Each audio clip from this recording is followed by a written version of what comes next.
Syria की सड़कों पर अब लोग कम, लाशें ज्यादा मिल रही हैं। सीरिया में खून खराबे का वो दौर शुरू हो गया है जिसका डर पिछले 3 महीने से सता रहा था। ट्रकों में लोगों को भरना और फिर दूर सड़कों पर उनकी लाशें मिलना। सीरिया जल रहा है क्योंकि अबू मोहम्मद अल जुलानी का ग्रुप HTS यानी हया तहरीर अल शाम के सामने अब बगावत को कुचलने के अलावा कोई रास्ता नहीं। वो अपना चोला उतार कर अब अल कायदा के असली अवतार में आ गया है, लेकिन बगावत को लेकर उसका तनाव का मीटर तेजी से एक्टिव हो गया है। जुलानी को लताकिया के साथ दमिश्क में बगावत का खतरा है। लाशों को देखकर होम से लेकर हमा और अलेप्पो में भी जुलानी के खिलाफ बगावत हो सकती है। जुलानी इस वक्त बहुत ज्यादा तनाव में है। लताकिया से 25 किलोमीटर दक्षिण में जबले शहर का वीडियो देखिए। इस शॉपिंग सेंटर में एक लड़का ग्रेनेड फेंकता है।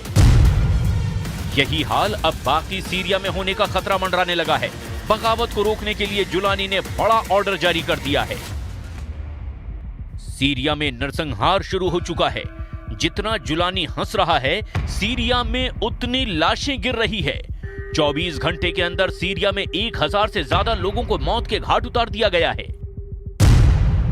इस वक्त सीरिया में टक्कर है बशर ब्रिगेड और जुलानी के जल्लादों के बीच, और इस टक्कर में सीरिया जल रहा है। सीरिया के लताकिया और टार्टस में बहुत ही खतरनाक गृह युद्ध तेज हो गया है। सड़कों पर लाशें पड़ी है। जुलानी की सेना ने बशर अल असद के समर्थकों को चुन चुन कर मारना शुरू कर दिया है। 24 घंटे के अंदर 1000 से ज्यादा लाशें बिछ गई है। मौतों का ये आंकड़ा 2011 में सीरिया गृह युद्ध के बाद सबसे ज्यादा है।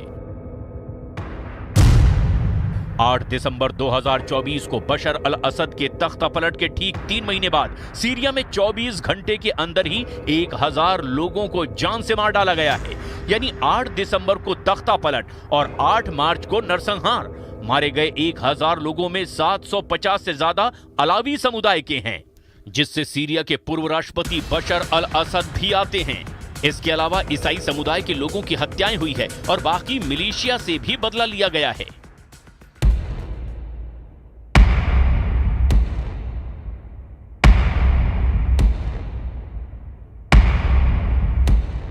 सबसे ज्यादा खून खराबा सीरिया की लताकिया और हाफी शहर में हुआ है। वीडियो ऐसे हैं जो विचलित कर सकते हैं।